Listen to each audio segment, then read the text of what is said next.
It's no wonder that mad cow disease, foot and mouth disease, physteria, and a host of other animal-related abnormalities have been unleashed on the human public. Nature is not responsible for these actions. We are.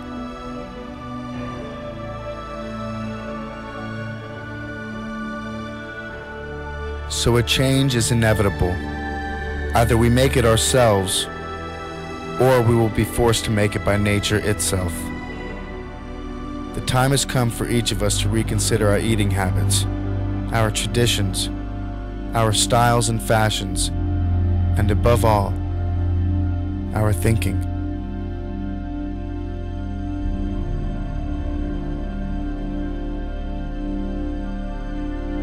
So if there's any truth to the age-old saying, what goes around comes around, then what do they get for their pain?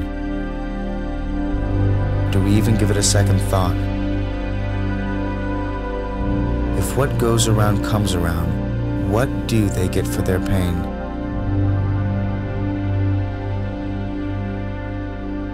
They are Earthlings. They have the right to be here just as much as humans do. Perhaps the answer is found in another age-old saying, and one equally true. We reap just what we sow.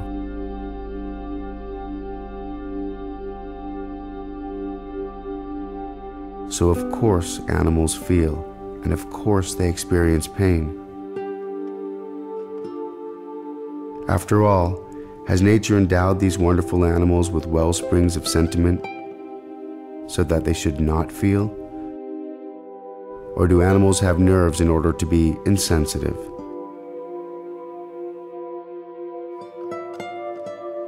Reason demands a better answer.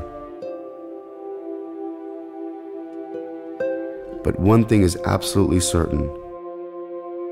Animals used for food, used for clothing, used for entertainment, and in scientific experiments, and all the oppression that is done to them under the sun, they all die from pain.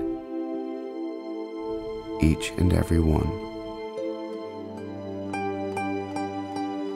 Isn't it enough that animals the world over live in permanent retreat from human progress and expansion?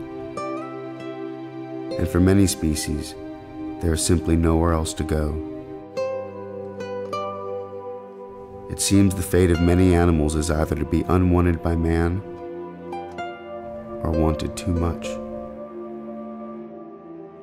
We enter as lords of the earth, bearing strange powers of terror and mercy alike. But human beings should love animals as the knowing love the innocent, and the strong love the vulnerable. When we wince at the suffering of animals, that feeling speaks well of us, even if we ignore it. And those who dismiss love for our fellow creatures as mere sentimentality overlook a good and important part of our humanity. But it takes nothing away from a human to be kind to an animal. And it is actually within us to grant them a happy life, and a long one.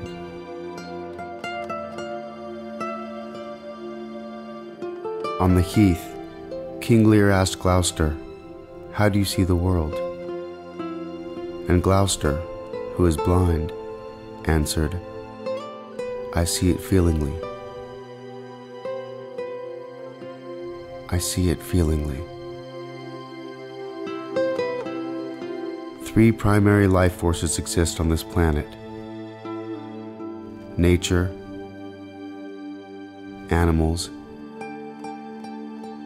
and humankind.